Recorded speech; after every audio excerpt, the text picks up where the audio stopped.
Βρισκόμαστε πάλι στην όμορφη περιοχή και στο δάσος του Καρλστέρν, κοντά στο Μάνχαιμ. Τι βλέπουμε, Λιάννα, εδώ? Δεν ξέρω πώς λέγονται, είναι κάτι... Ναι, είναι βίσονες. Ενδιαφέρον οι βίσονες, Ναι, αλλά αυτός εκεί πέρα τι κάνει? Δεν ξέρω, εσύ τι βλέπεις? Να κυλιέται στο γρασίδι. Αυτός κουνάει την ουρά του και τρώει γρασίδι, βόσκουνε γενικά. Μάλιστα, τι άλλο βλέπουμε?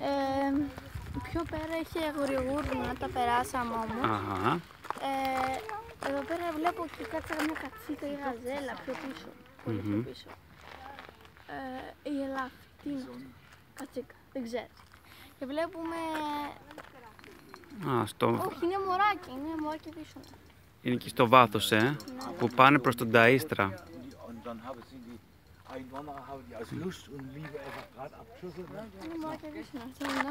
Είναι λίγο με κατσίκι και αυτό με τα μικρά. Με κατσικάκια μοιάζουν, τα μικρά που είναι εκεί πίσω.